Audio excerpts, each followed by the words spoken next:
It is Thursday, September 25th, 2025. This is another edition of Baseball Today presented to you by Mountain Dew. Looking for a refreshing citrusy kick this summer? Go grab yourself a Mountain Dew. That is not my man, Trevor Plouffe. That is my dude, Dalton Feely, back for another day. I am Chris Rose, producer Dan, and intern Sawyer along for the ride as well. You got your Whack Pack jersey on. I like that. I believe our first game comes out tonight. So, in honor of doing that, I think I got to represent Justin Pennick, Dalton Feely, some Whack Pack ball on the Warehouse Games channel on YouTube. Go check it out if you haven't already. It's always a blast, and we have the best fan base for a reason. Yes, you do. Floorball 4. It continues, and it was a great, great tournament. How exhausting is that sport for you? I was very happy not to play goalie because I was like a hungry hippo rolling around, just trying to grab the ball way too much. I'm a skinny guy, so I have to be in cardio shape to run up and down the floor. So I was much better suited in that realm, Yeah. but it is exhausting. 4 days of floorball gets at your body for sure. Well, it is exhausting being a baseball fan at this time of year because there's so much crazy stuff going on with teams, with individual honors. We're going to get to all of it over the next several minutes, but I want to start out with a tip of the cap. And it really comes out of something that was horrific for the sport a couple of nights ago, where David Fry took a pitch to the face. It nicked his bat. We believe he was squaring around to bunt, and Scooble's pitch went up there, and we talked about how much of a bother it was to Scooble, who threw his mitt in the air, threw his cap in the air, the whole bit. Well, the story came out yesterday that not only had he texted David Fry after the game, he actually went to the hospital and rode with Cleveland's manager, Stephen Vogt, to go see David Fry. I'm not wearing a hat today, but if so, I would definitely be tipping it to him because he was talking about how it was so much bigger than a game. And we all think that a game between two teams fighting it out for first place in a division is the end all be all.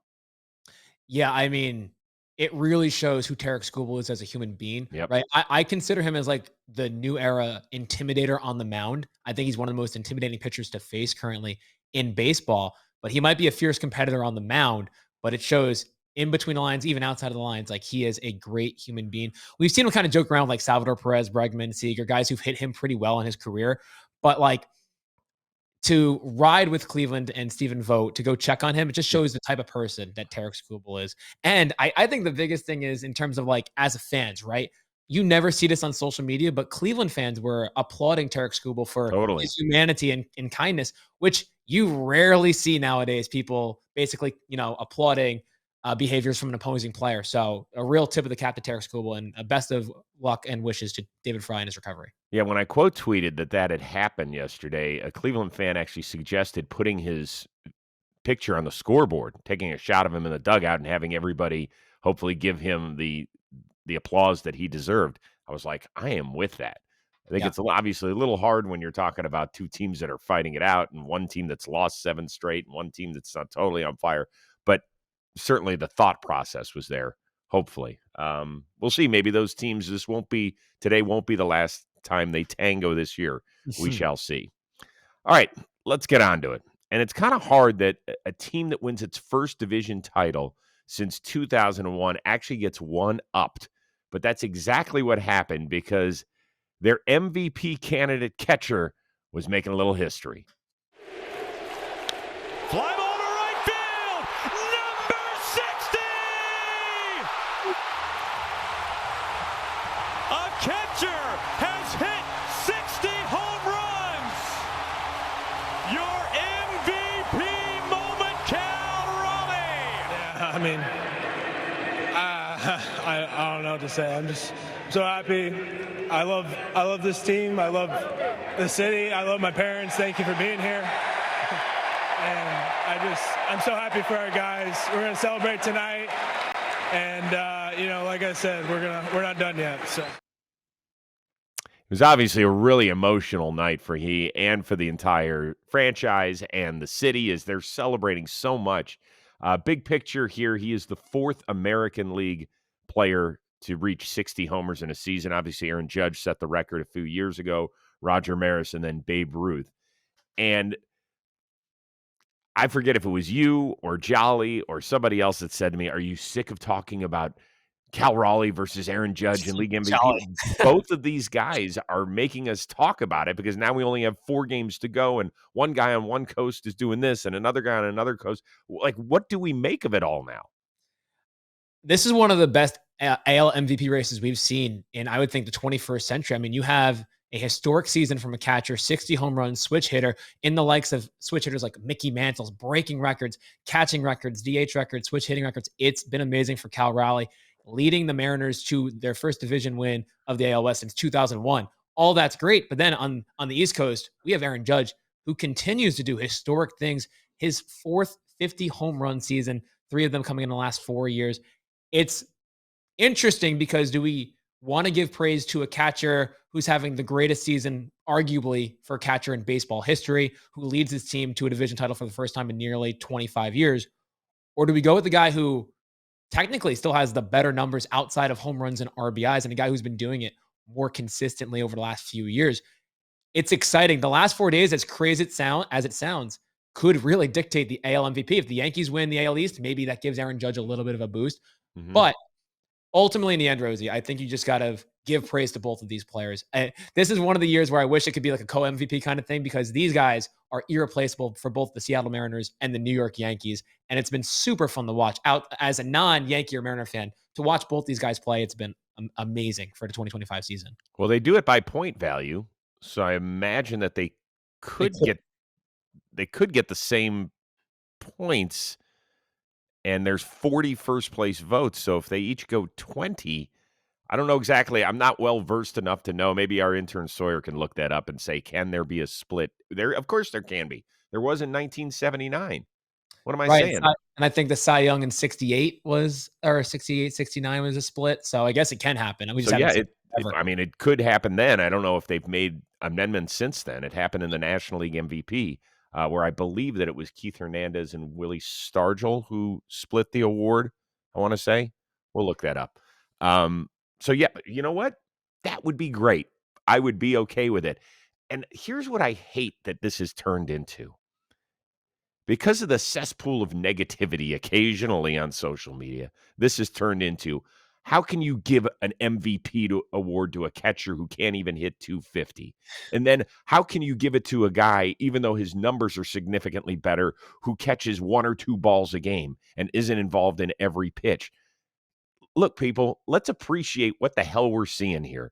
These are 2 guys who are instrumental in trying to pull their teams, in one case, to an area it's never been, and in another case, the most famous brand in the history of the sport getting to where it hasn't been since 2009, and that is the end of the winner's circle. And they are doing it in the month of September. It feels like, even though they're not intentionally doing it, that one is one-upping the other every day or every hour. And why can't we just frickin' enjoy it for a second? Instead, well, you can't do this. You can't give that MVP. Like, one's going to finish 1, one's going to finish 2. They're going to be amazing seasons. I do think that part of this, at the end of the day, is going to come down to the fact that Aaron Judge is setting the bar so high that unless he jumps over it, that we're going to say, well, Cal Raleigh, look at the leap that he has made. He's done things that a catcher has never done. Aaron Judge is doing things that we have seen before, and it might just come down to that. Yeah, I just really hope the one thing it doesn't come down to is voter fatigue. I think that's such a silly thing for voters to be annoyed of greatness, right? Oh, this guy's won the award. He's been too good for too long. We don't want to give it to him. Let's give it to somebody else. I think that's kind of ridiculous. If we're seeing elite performances, the top performances, that player should be rewarded. And quite frankly, between the 2 guys, it is literally neck and neck. Right now, if I had to vote, I have no idea. I'd have to dig even deep.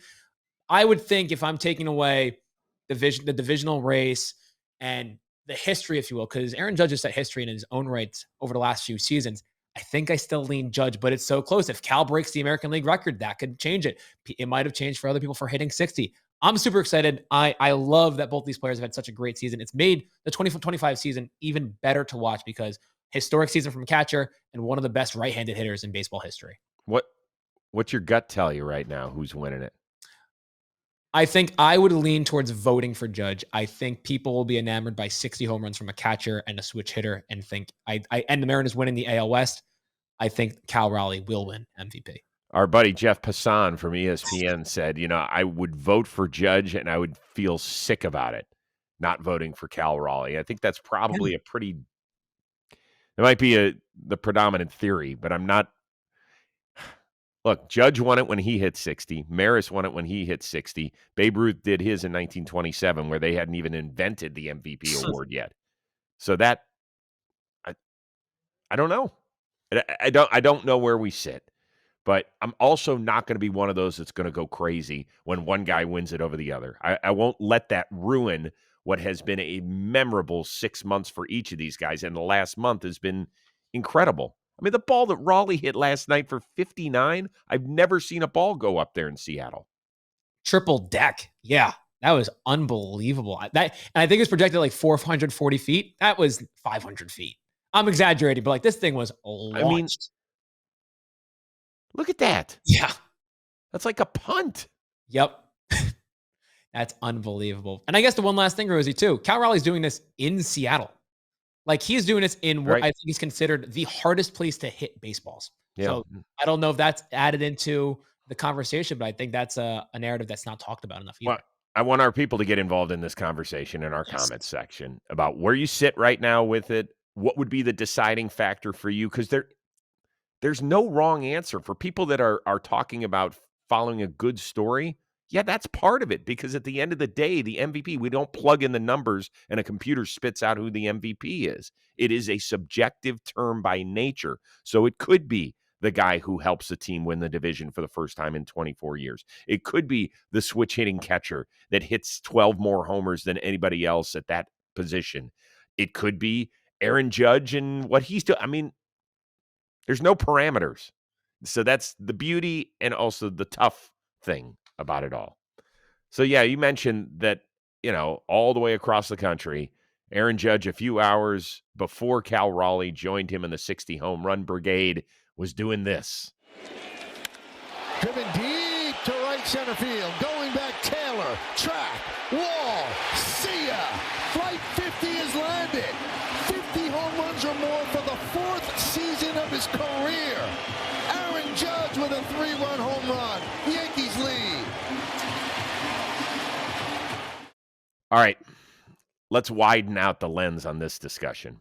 How close is Aaron Judge to being a top 10 offensive player of all time? I think before we start this discussion, I think there's got to be one parameter set. Are we going to consider players that have been linked to PEDs? However you want to define it. Okay. I will for the sake of this argument, right? Just because I think it's interesting. It's a part of baseball's history, right? Though there'll be an asterisk, if you will, to their records and what they've accomplished, but it is a part of baseball history. I would say yes. And I kind of broke it up based on eras, because every era is different, whether it's the mound, whether it's the velocity of pitchers, whether it's the dimensions of fields. Because obviously batting average was way more predominant earlier in the game when pitchers weren't throwing as hard and parks were bigger. The power numbers were down. Nowadays, it's so much harder to face these pitchers, in my opinion. But like the pre-expansion era, you have like Babe Ruth, Ty Cobb, Roger Hornsby, Ted Williams, Stan Musial, Jimmy Fox, all of these guys. And like Mickey Mantle, Hank Aaron, Willie Mays of the pre-expansion, of the expansion era to the wild card era. And then more recently, more recent history, I think guys that have a conversation, though they're all below Aaron Judge, in my personal opinion, Mike Trout, Albert Pujols, Miguel Cabrera. And then lastly, the steroid guys. Barry Bonds is one of the greatest hitters to play, even with the steroids, and Alex Rodriguez as well. All that being said, I threw a lot of names out there, Rosie. In my personal opinion, kind of going a little binary, yes, no, the 1-0 metric. I think Aaron Judge is. We've never seen a guy among non-steroid users have 350 home run seasons within a 4-year span. The peak that Aaron Judge has had right now, it's been it is elite. It is historic. There's really, I could use so many ways. I could use my Stephen A. Smith thesaurus to try and come up with adjectives to describe how good Aaron Judge has been, but it's historic is the best way to put it. And I think when we look back, when it's all said and done, Aaron Judge is going to be a top 10 offensive talent, especially facing guys who are throwing 95 to 100. That is insane to me to consistently put up those power numbers. Yeah, I think you did a good job separating it. You did forget one thing, which is a bunch of those names at the top of your list did not even play against black ball players. Right. Very good point. So to me, that's a pretty big deal. I know that Plouffe, if he were here, would certainly echo those sentiments. Yep. I wrote down a bunch of the names that you did as well. And even though people think that I have been watching baseball since the 1920s, I have not. So it's hard for me to comment other than to do what everybody else does and look at the numbers that legends like Hank Aaron and Willie Mays and Ted Williams and Babe Ruth and Lou Gehrig and all of those guys, Jimmy Fox, they put up that they just look astronomical and so much more impressive than the rest of the guys of their era. But I have to put those off to the side. I'm not discounting them, but I want to really try and hone in a little bit on what we're seeing and drill down on that. For me, the two best hitters I have seen, and the 80s it wasn't a great hitter era. It just wasn't. There weren't great guys that were putting up these incredible numbers. There was one year in 87 where they said the ball was juiced, and that was when things really took off. And that was the year McGwire hit 49 as a rookie. Then we got to the 90s and the steroid era, and shit just went off the charts. And we kind of knew what to make of it, but we really didn't want to. We didn't want to be honest with ourselves. The game didn't want to be honest with itself. So all that was tough. So I want to try and settle in a nice, comfortable spot where hopefully most of our community saw these guys when they were in their prime, although not everybody will have. You mentioned the two names. For me, it's Miguel Cabrera and Albert Pujols. And the reason I think Judge is going to blow past them is Pujols' last great season was his age 31 year when he had a 906 OPS. After that, he signs the 10-year deal with the Angels. And sure, he still had some home run pop, but he was never close to the 3-time MVP that he was in St. Louis. That was age 31.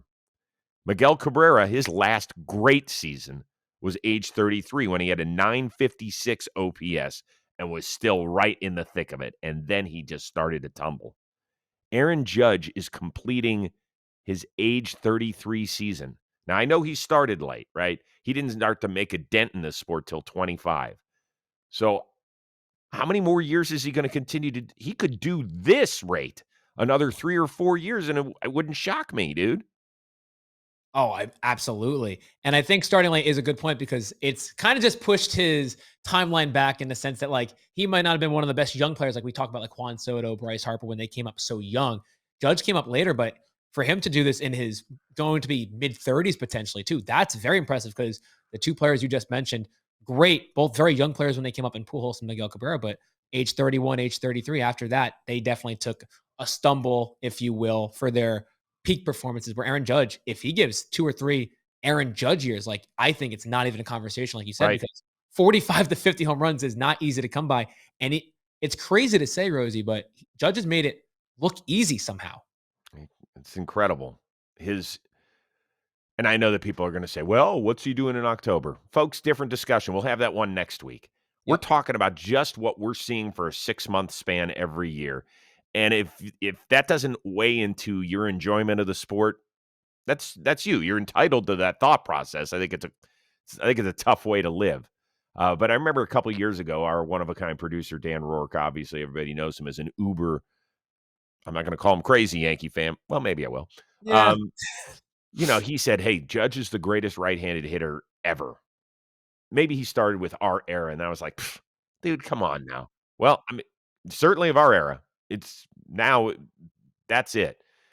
Now, with Hank Aaron, with his longevity and consistency, incredible. I know the guy never hit 50, but still, you look at the numbers, and I still feel like he is one of the most underrated players in baseball. Willie Mays, his base running was legendary. People said it was the most fun part of his game that they would watch. And obviously, there's a huge difference between him and Aaron Judge. When you get to the bases, you have to factor that into the offensive game. But I want to hear from everybody on this. Like, what is it that you're seeing with him when you're watching Aaron Judge? Do you feel like this is going to be one of those moments in time that 100 years from now, they're going to be like, damn, look at the numbers Aaron Judge put up? Because I think it is. Absolutely. I really do. That's what I think, at least. All right, Danny, let's do this. Today's episode is brought to you by Square.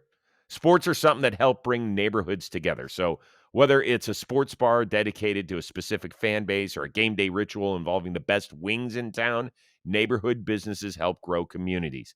Most Saturdays, I go to a local place right down the street, hang out, watch my baseball in the corner because they will put college football on the main screen. So at least I get the best of both worlds. But it's important because neighborhood businesses help make a community feel unique and welcoming. They're the spots that people love, almost kind of like a second home.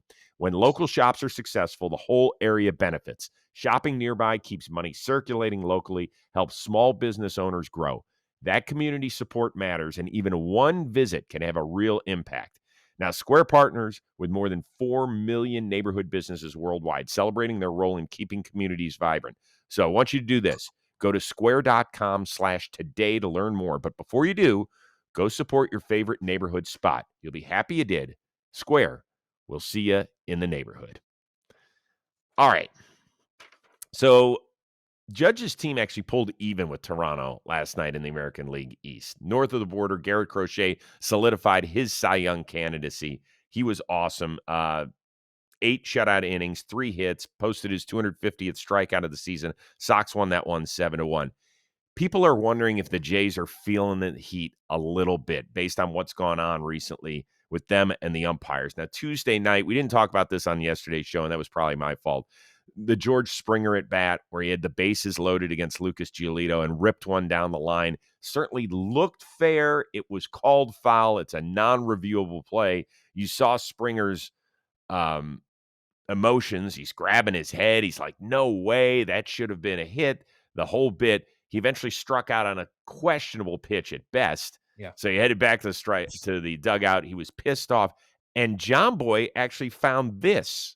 And then Springer says what all Blue Jays fans were thinking, and I'm sure they're going to be happy to know that their players are thinking it as well, because Springer is going to say, if they want New York to win, just tell me and give it to them already. How do you miss that? I think it felt pretty accurate on Jimmy's part, and I've talked to him about lip reading, and he won't put the words on the screen unless he feels like there's a 90 to 95% accuracy rate, and it certainly felt like that's what Springer was saying. So then we get to last night, where they get blown out, but Vlad got tossed out. He argued a call at the dish. The hitting coach gets tossed as well, and so their manager had to take to the mic and kind of say, hey, everybody just chill. I mean, first and foremost, we're not losing because of umpires, right? That's just like, let's get that out there. We're losing because we're not scoring enough runs. So it's a borderline pitch. I think Vladdy's frustrated. I think a lot of guys are frustrated. But again, man, it's not about a call here or a call there. It's about stringing together good at-bats and stringing together productive innings. All right, so how worried are you about Toronto's mentals, as my guy Beast Mode used to say? Shout out Beast Mode. First and foremost, I just want to say, I love how John Schneider answered this question. Mm-hmm. I think I know there's media training for players and coaches, but I think he really handled that question extremely well. Super calm and poised. Didn't really let the emotions get the best of him because the Blue Jays are struggling. Blue Jays have lost 6 of their last 7 games. Yankees have won 7 of their last 8 games. They were up 5 games in the division less than 10 days ago. Fast forward to now, we're tied. They have the tiebreaker, sure, so Toronto is still ahead. But now that window, the window of error or opportunities is now shrunk for Toronto. But going back to John Schneider here, like he understands what's going on, right? But he emphasized that like the world's not crashing down. Later in this interview, he says to the team, he's like, hey, we got to be confident and play loose. That's when we play the best, right? And I love that because he's not calling anyone out. He's not yelling. He's not saying, hey, we got to be effing better. Our offense is being absolutely horrific. Like he mentions it, like the offense has struggled.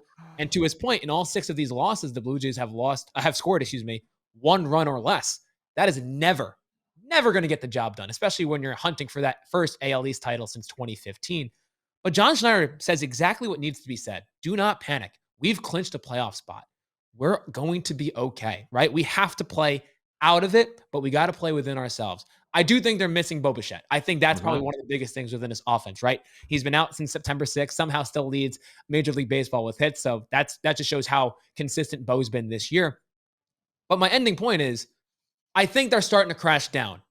You could see it whether with the offense not scoring runs over the last week, whether it's George Springer, who rightfully so did complain about that call. I do believe that was a fair ball, and I think the Blue Jays get screwed. So I give Springer that point, maybe not to the extent of saying baseball's trying to give the Yankees the AL East. I wouldn't go that far, but he had a right to be mad. But all that being said, Alejandro Kirk doesn't run out a single in the bottom of the ninth last night. Last out of the game. Last out of the game, a 9-3 putout. All of this encapsulates what's going on in Toronto right now. They're feeling the pressure. I think John Schneider did a very good job of saying, hey, let's nip it in the bud. We got to go out and play. If the playoffs are starting today, we're still in it. Let's go. Yeah. By the way, director, let's not cut to a meaningless runner at second base. I mean, let's have a little feel. I know it's tough to direct sports. It really is. Yeah. Let's stay with it. I know we're in our final days here. Hang with them a little bit. Archer's reaction was funny, though. Hands to the head. What are you doing? Right. You can also throw in Jose Barrios last night about being upset that signals might be being relayed at second base. You know, he's adjusting to a new role for himself. He isn't happy about it. He's actually said as much, but I will do whatever is best for the team. The Springer stuff in the dugout bothered me a little bit from this standpoint, is that if you're looking for excuses and for reasons for failure, then you're not focused on how to get out of the negativity. And that's the sort of stuff that I would expect fans to say in a dugout if it happened to them. Like, oh, we're getting jobbed here. The league wants the Yankees to win the East. Folks, I will say this. I've been around this game an awfully long time. Is business better when the Yankees will play the Dodgers in the World Series? Absolutely. But 2 years ago, they did not handpick the Rangers and the Diamondbacks to be in the World Series. I'm just going to let you in on a little secret here. There's no collusion. There's no emails. There's no text chains. There's no phone calls from the commissioner's office to the umpire's room that says, hey, we got to make sure that we fuck the Blue Jays tonight because we need the Yankees to get back in this. I will agree. Business is better when the biggest brands are doing well. I'm not silly to think that's not what's happening. But at the same time, there is no such thing as collusion with this stuff. It does not happen. You can put your tinfoil hats down. You can get back down out of the clouds of whatever world you're living in, because that stuff does not happen. It's not healthy to think that way. So stop it, please. Thank you. With that being said, could you imagine if the Blue Jays go into this homestand with as significant a lead as they had, and they have to end up going on the road next week, if that happens?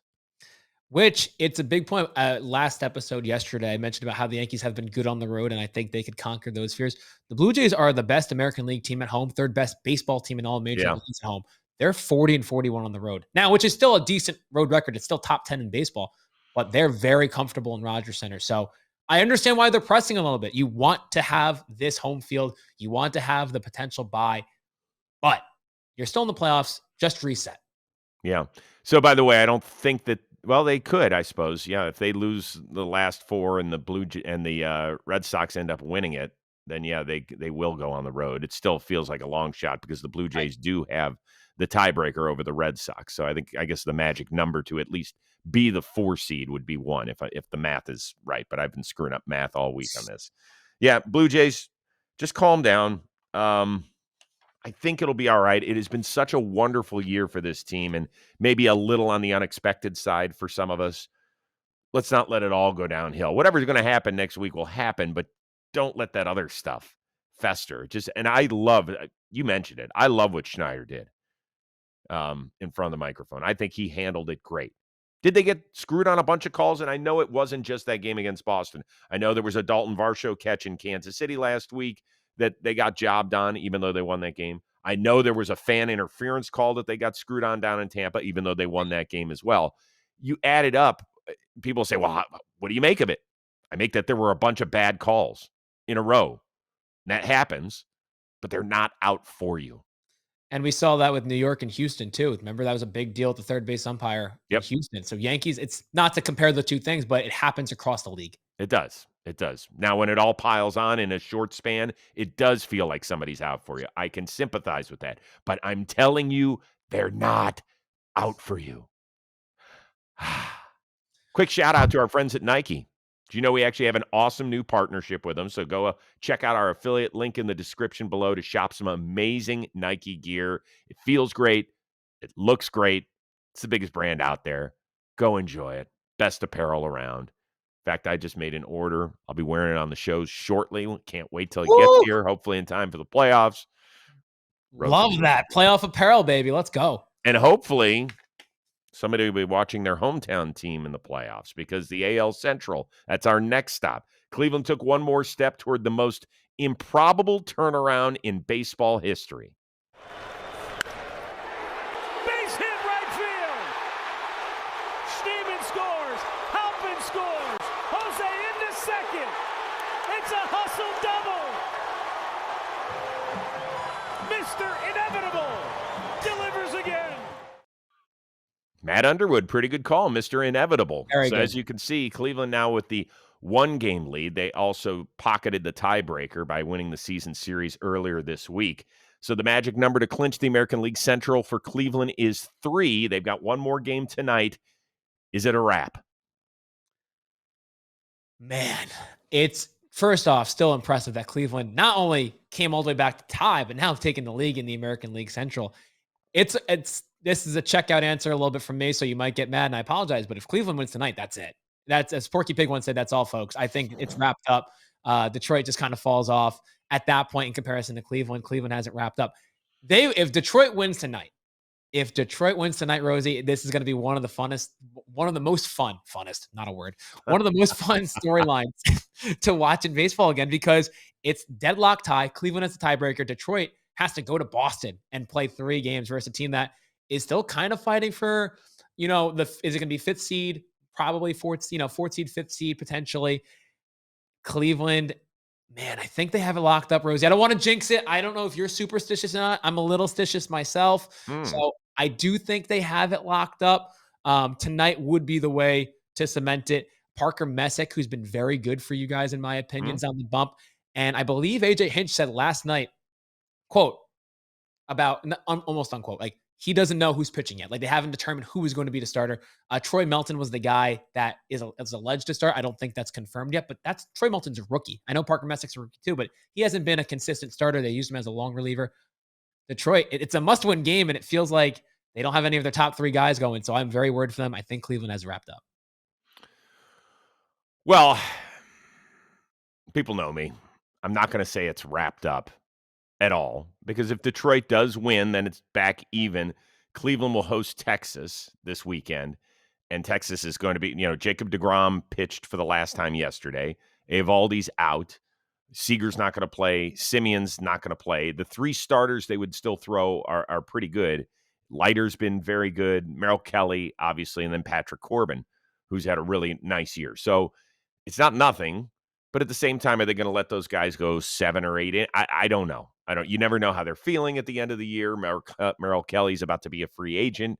Do you want to throw him super long? Or I would imagine the guy would want to compete, and if he could have a chance to have some sort of say in who makes the playoffs and who doesn't, that's the next best thing to actually participating in October, all that sort of stuff. In the meantime, Detroit has got to figure out a way to win. I mean, they've lost 8 in a row, and AJ Hinch, who usually knows the exact thing to say in front of a microphone, has kind of been stumbling and hemming and hawing and like, this isn't us. But it is. And, at the end of the day, if Cleveland does set the record for the largest come-from-behind victory in the history of divisional play, there's going to be a lot of people that are going to throw flowers Cleveland's way, and then the equal number are going to look in Detroit and say, what the hell has transpired here? Like, where did it go wrong? Yeah. And Rosie, I will say, with all of that in mind, somehow, some way, the Detroit Tigers, who have collapsed in September, are still in a prime spot to be a wild card team at the worst. Yeah. So it kind of gets me to the next part of the question, is that the Tigers, I mentioned, have dropped 8 in a row. Houston has lost 5 in a row. They got blanked by Luis Severino and the non-Sacramento Athletics last night. So Houston is a game back of Detroit in the wild card standings, and Detroit owns the tiebreaker over them. Cleveland, if you're thinking about that, owns the tiebreaker over Houston as well. Which of those teams, though, the Tigers or the Astros, do you trust more to find their way out of a tailspin? The Tigers have been tailspinning all of September, and I can't believe I'm going to say this, but I think the Tigers are going to somehow find a way barely to sneak into the playoffs. I think Cleveland does have the AL Central wrapped. I think they win tonight. They're going to go up 2 games and have that tiebreaker. So basically 2.5 games, if you will, after tonight. but the Astros have been struggling. They were shut out for the 8th time in their last 37 games. Wow. That is over 20% of that stretch being shut out. That is brutal. Versus the A's, which their biggest weakness is pitching. The Astros have 8 hits in the first 2 games of the series. That's just, you're not getting the job done, right? And the Tigers have lost 8 in a row. The Astros have lost 5 in a row. Both teams are limping to the playoffs. So I do think ultimately looking forward, I think both these teams won't be making a deep run in October, pending anything crazy happens between the Astros or Detroit getting hot somehow. But I think one thing to note for the Astros real quick, today's it. Today is like the do or die day, because if Detroit wins, they lose. It looks very bleak for the Houston Astros. Do you know who's on the mound today for the Houston Astros, Rosie? I do. It's Framber Valdez, who in his last 2 starts has given up 5 earned runs each time and has failed to make it out of the 5th. And this is the guy, I mean, it really has gone sideways for him as of late. The bullshit he pulled with Salazar behind the plate. Earlier in the summer, I think it was back in July, he was questioning the defensive positioning that his team was doing. It's been kind of a shit show for him at times. So, for so many years, he's been one of the more dependable pitchers, but now it feels like their season is on the line today. Astros fans, how comfortable are you with him out there? Yeah, and Rosie, you mentioned Merrill Kelly having a walk year for the Rangers and making his final start. This could very well be Framber Valdez's last start in Houston. Could be. If they don't make the playoffs, I'm pretty sure this will be, because all of the crap that's been going on with him in Houston, he seems like there's a 0.1% chance he goes back. And my last note, you mentioned the last 2 starts haven't been great. Last 4, let's just go look all September, an 8.27 ERA in 4 games. He's lost all 4 games, only the second time in his career where he's gone with a 4-game losing streak entering a start. It's not looking great. Framber, if this is your last start, this could be your moment. Have Astros fans remember you as one of those dudes, one of the best sinker ballers of the 2020s and late 2010s. Let's go. Pick up for Houston. I just don't think it's going to happen. And I think somehow, I don't know if Detroit figures out the tailspin. I just think Houston's going to tailspin more. I'll tell you what Cleveland fans are rooting for. Obviously, they want the Guardians to win today. Right. Houston actually plays the game earlier than Cleveland and Detroit. So those 2 teams in the Central are going to know where they sit with Houston. Cleveland wants it to come down to the final day where they've already punched their ticket, but Detroit and Houston are tied that last day, because then Scooble's going to have to pitch for Detroit. Right. If Detroit's already punched its ticket, it'll stink. They will have lost the division, but the ultimate goal is still there. And Tarek Skubal could then start game 1 of a short series. And then all of a sudden, if you win that, you're back in business. Right. All you got to do is win 1 out of the last 2 games. You're feeling fine. So as shitty as it's been for the Tigers fans, and it's hard for them to look big picture, and they're probably saying, well, a month ago, we were sitting pretty, just as much as any other team in the American League. Yeah, you got to scratch and claw, no pun intended, for Tigers, but you have to do that just to get in. But if you're in, you're still feeling fine. The key will be that thing. Right? Absolutely. That Skubal has to pitch on Sunday if you're a Cleveland fan. That's the way I would look at it. Yeah. And Agreed. maybe have. Let's move over to the National League wild card, where things did not change, although the emotions were all over the place last night. Mets lose. They get busted on the north side of Chicago. Our guys, Jake and Jolly and Joe's and the rest of our crew, they were there. Reds and Diamondbacks, they both lose at home in extra innings. So if you're keeping tab, New York still leads the NL wildcard by 1 game.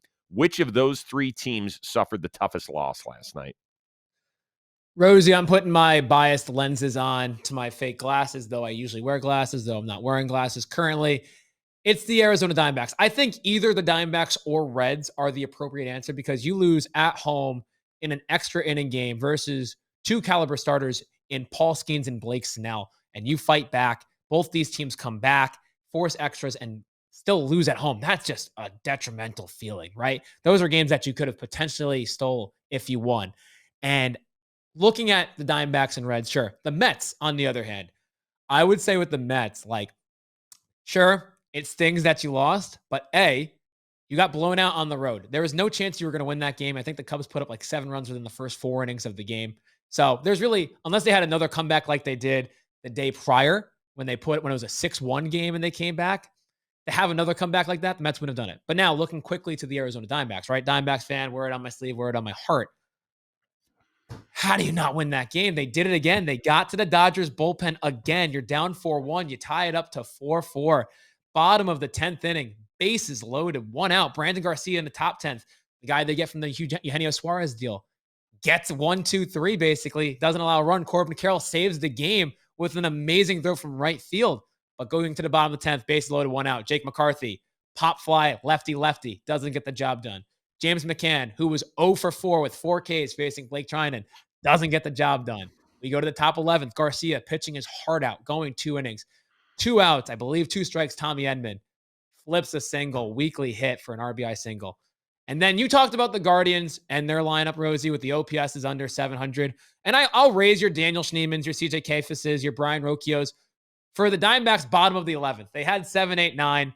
They had Tim Tawa, Ildemaro Vargas, and Alec Thomas coming up. Oh, stop. This is an extra inning game, Dalton. With James McCann at second base. So not only just add salt to the wound, you have arguably the slowest runner in the entire game at second base, representing the tying run. And it was, Rosie, I don't think this is hyperbole when I say this. That bottom of the 11th was filled with maybe the worst at-bats I've ever seen in my life. Yeah, they weren't good. Failed bunt, ball hits Tim Tawa's bat in the knob. He gets out. Ildemaro Vargas, 1 pitch ground out. Alec Thomas, slider, strike 1 in the middle of the plate. Chases the next 2, goes fishing, end of the game. Tough for the Diamondbacks. But hey, we are where we were yesterday. Same spot for all 3 of these teams. All tough losses, but bounce back. And it's going to be a great day today. And don't forget the Mets. They got 1 more in Chicago, and then they have to head to Miami, which has played great baseball over the last month or so.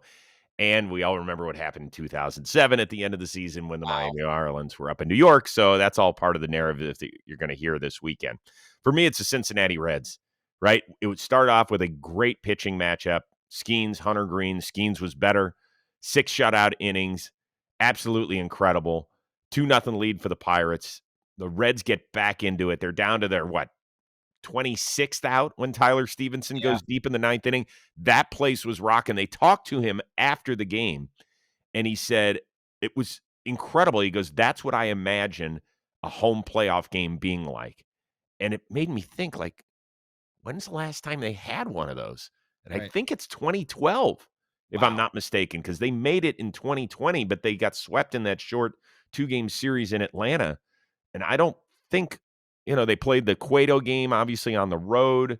So I think 2012, when they were up 2-0 on Buster Posey and the eventual world champion San Francisco Giants, was the last time that they had a home playoff game. And that they had opportunities, man. And against that Pirates bullpen, you've now lost the first 2 of a set. Yeah. After sweeping the Cubs in a 4-game series to get a perfect spot. You got to go to Milwaukee, where you said they've lost 13 straight series against the Brewers, I believe. That one is just going to be tough. Very quickly, I want to shift the focus to the Dodgers bullpen, which again gave up another lead last night. But it's 2 starters that I thought were the big part of the narrative. Roki Sasaki pitching for the first time since May 9th in the big leagues, a 1-2-3 7th inning, including a pair of strikeouts. Clayton Kershaw making his first relief appearance in the regular season in 6 years and just his 4th overall, ends up getting the final few outs in the 9th inning to force extras. It feels like this is the way they're going to go next week in the short series and the wild card. They have to. And seeing Roki, like that fastball, I think was the best fastball he's had all year. A little bit more movement, 100 miles per hour. Having both those guys who are super impactful on the back end could save this bullpen, because they're Scott Trinan, et cetera. Vesia has had problems. Like, they've been struggling. Kershaw, Sasaki could potentially save them. Yeah. I mean, that's the way it's going to be. And by the way, I think Tyler Glasnow is going to end up back there in some role. Oh, he has to. I mean, how could you leave him off of a playoff roster? Oh, so you have Snell, Yamamoto, Ohtani. Yes. Right. That's fair. There's only 3 games. Yeah.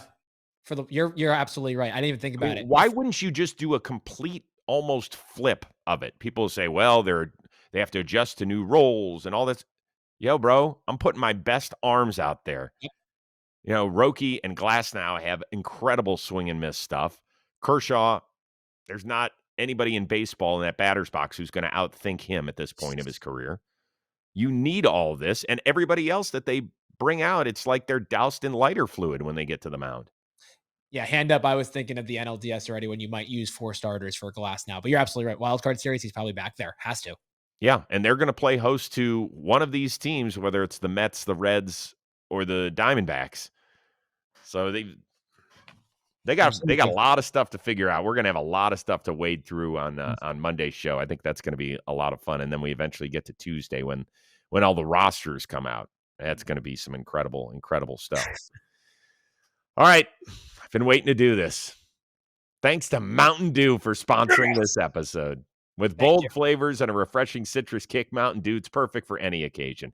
I know we're officially in fall, but there's still nice weather out there. So there's plenty of beach days and boat days and out on the golf course day and going to the ballpark days, just about anything in between. So whatever you're doing, like last week we were all hanging out at the warehouse, and the mayor of Dewsville, as I like to call my buddy Dalton Feely, handing out Mountain Dews left and right, making sure we're all hydrated and ready to go.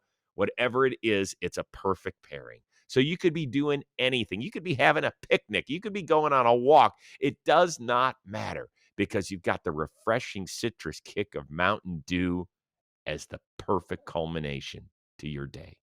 So if that's what you're looking for, go grab yourself a Mountain Dew. Did I do it justice, Dalty? You did it that and then some. Fantastic job. I was ready to crack it open, but I was like, you know what? I'm going to be calm. I'm going to be poised. I'm going to control the moment. Enjoy Good. the Mountain Dew can next to me. You did a great job. Thank you.